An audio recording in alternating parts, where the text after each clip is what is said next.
سلیمان بن ترخان نے یحییٰ بن یعمر سے، انہوں نے عبداللہ بن عمر رضی اللہ عنہما سے، انہوں نے حضرت عمر رضی اللہ عنہ سے، اور انہوں نے نبی صلی اللہ علیہ وآلہ وسلم سے اسی طرح روایت کی جس طرح مذکورہ اساتذہ نے روایت کی۔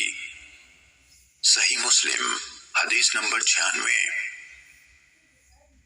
اسماعیل بن ابراہیم یعنی ابن الیہ نے ابو حیان سے، انہوں نے ابو زرعہ بن عمر بن جریر سے، اور انہوں نے حضرت ابو ہریرہ رضی اللہ عنہ سے روایت کی، کہا رسول اللہ صلی اللہ علیہ وسلم ایک دن لوگوں کے سامنے تشریف فرما تھے۔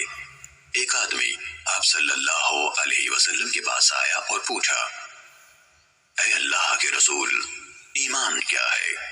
آپ نے فرمایا، تم اللہ تعالیٰ، اس کے فرشتوں، اس کی کتاب، قیامت کے روز اس سے ملاقات، اس کے سامنے حاضری اور اس کے رسولوں پر ایمان لاؤ، اور آخری بار زندہ ہو کر اٹھنے پر بھی ایمان لے آؤ۔ اس نے کہا، اے اللہ کے رسول، اسلام کیا ہے؟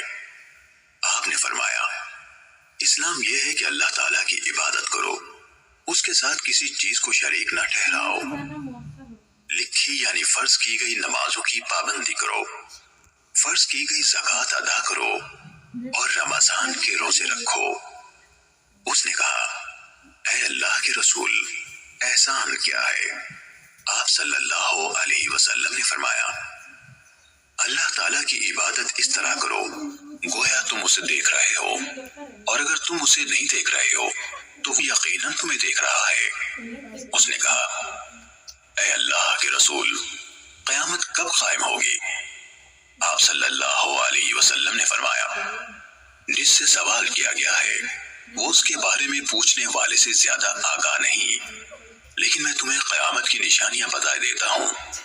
جب لونڈی اپنا مالک جنے گی تو یہ اس کی نشانیوں میں سے ہے، اور جب ننگے بدن اور ننگے پاؤں والے لوگوں کے سردار بن جائیں گے تو یہ اس کی نشانیوں میں سے ہے، اور جب بھیڑ بکریاں چرانے والے اونچی اونچی عمارتیں بنانے میں ایک دوسرے سے مقابلہ کریں گے تو یہ اس کی علامات میں سے ہے۔ قیامت کے وقت کا علم ان 5 چیزوں میں سے ہے جنہیں اللہ تعالیٰ کے سوا کوئی نہیں جانتا ہے۔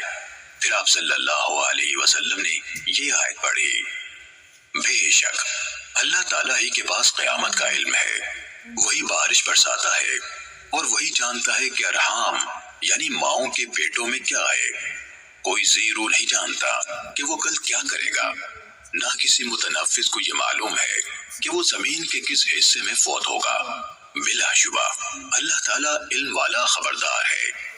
حضرت ابو ہریرہ رضی اللہ عنہ نے کہا، پھر وہ آدمی واپس چلا گیا تو رسول اللہ صلی اللہ علیہ وسلم نے فرمایا، اس آدمی کو میرے پاس واپس لاؤ۔